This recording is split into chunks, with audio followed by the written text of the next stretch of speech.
In one of Arsenal's biggest tests of the season against Liverpool, the game ended with a disappointing 2-2 trailer at the Emirates Stadium, so we'll discuss the 4 things we learned from Arsenal 2, Liverpool 2. From the role of Mikel Merino to the excellence of Thomas Partey to the Arsenal first half excellent performance, and also discuss the controversial decisions surrounding the entire game. So follow me, let's break down everything concerning this game.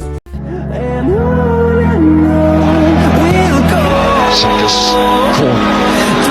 Controlled by Declan Rice.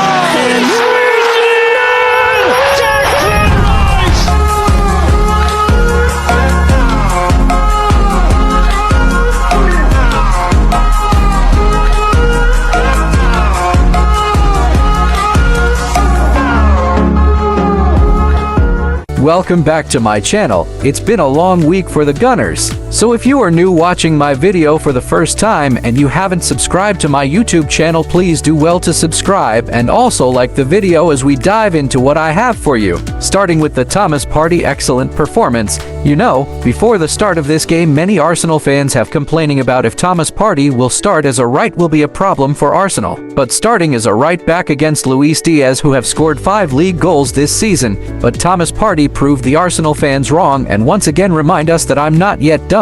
I'm still capable of doing what a good at with a 7.2 ratings. 3 clearances, 1 blocked shot, 5 tackles, 9 ground duels, 1 out of 16 and 4 in the air, with 87% accurate passes. In the first half this guy was good, not letting Diaz pass through with a lot of defending. In the past few games, this guy has been the best Arsenal midfielder. This guy has started getting back his natural rhythm.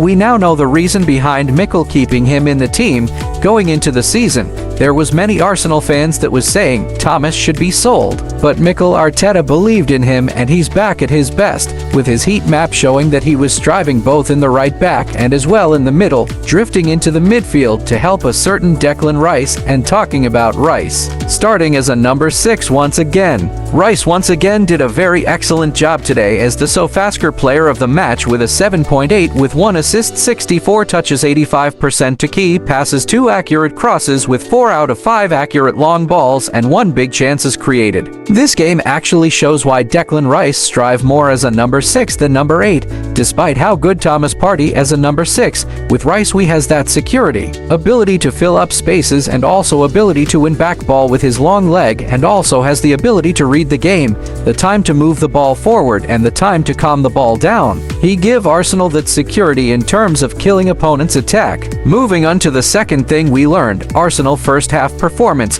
Going into this game, there were many updates concerning the injuries, who is the training, who is not, this and this, that and that, but according to Mikel Arteta, saying on Sunday we will flying, and he was not lying as we received reports a day before the game, claiming bukayo Saka and Timber are both spotted with the Arsenal squad at the team hotel. So it was not a surprise to see both of them in the starting lineup. Mikel Arteta was asked before the game on Saka and Timber putting their bodies on the line by starting. As he said, they were already doing that. They are playing because they feel good. Despite the injuries and not fully fit, both of them was excellent again in this game.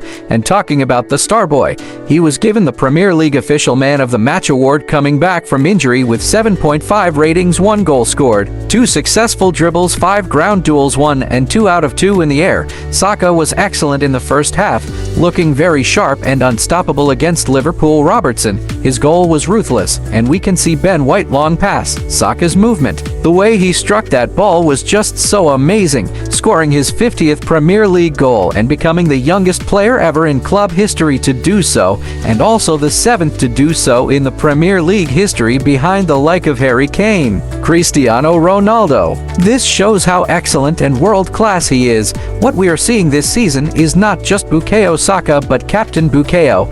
He has been so excellent all through the season, taking responsibility with the absence of Odegaard. Saka has been turning up for the Arsenal, running riots in that right-hand side. That goal was an example of how excellent he has been this season, going against 2 experienced defenders of Robertson and Virgil van Dijk. The way he moves and cut the ball was so good, and the way he smashed the ball past Kelleher. As he said when asked about his goal, "I tried to keep the keeper guessing. I haven't seen it back, but it felt like a nice finish. I felt like I could have finished the game, but the manager decided to take me off." Another intriguing part of the first half that was surprising was the dominance, with 52% of possession, 0.77 expected goals, 2 big chances created, and total of 6 shots. That first half was electrifying as Arsenal gave no chance for Liverpool. With the likes of Salah and Luis Diaz not seen and locked up in the first half, and is no other than Jurrien Timber coming back from injury, Arteta believes in him as he had a 6.5 ratings for clearances and 2 tackles. But unfortunately in the second half,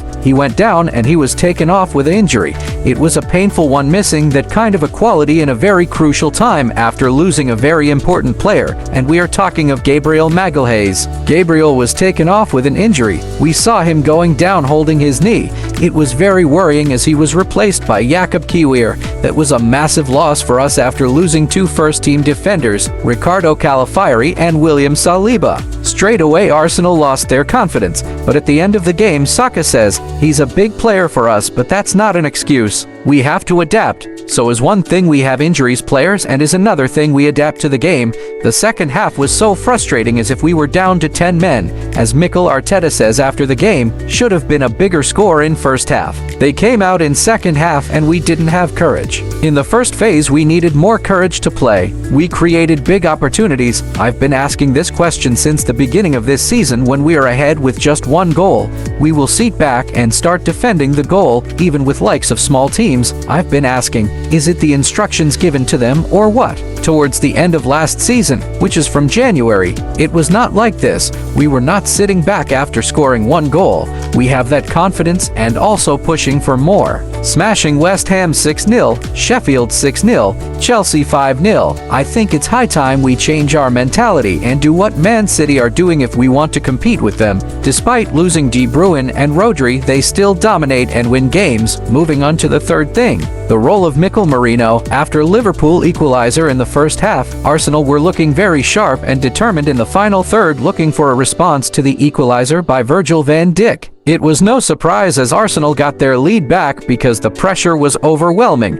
and it was another set-piece goal, and it no surprise the goal scorer was Mikel Merino, producing a very solid 7.1 ratings, 1 goal scored, 47 touches, 1 key passes, and he also good defensively with 1 interceptions and 3 tackles. At the start of the game he was a little bit shaky, but as he grew into the game, he was fantastic in the left-hand side. His heat map shows how much he strived in the left-hand side. Give Martinelli that rhythm, and not just that, he was also moving into the box. Moving on to the next thing, but before that, if you've not subscribed to my channel, please do just that. If you don't want to miss out on any Arsenal update, thank you. Controversial decisions, starting off with the Virgil van Dijk incident in the first half.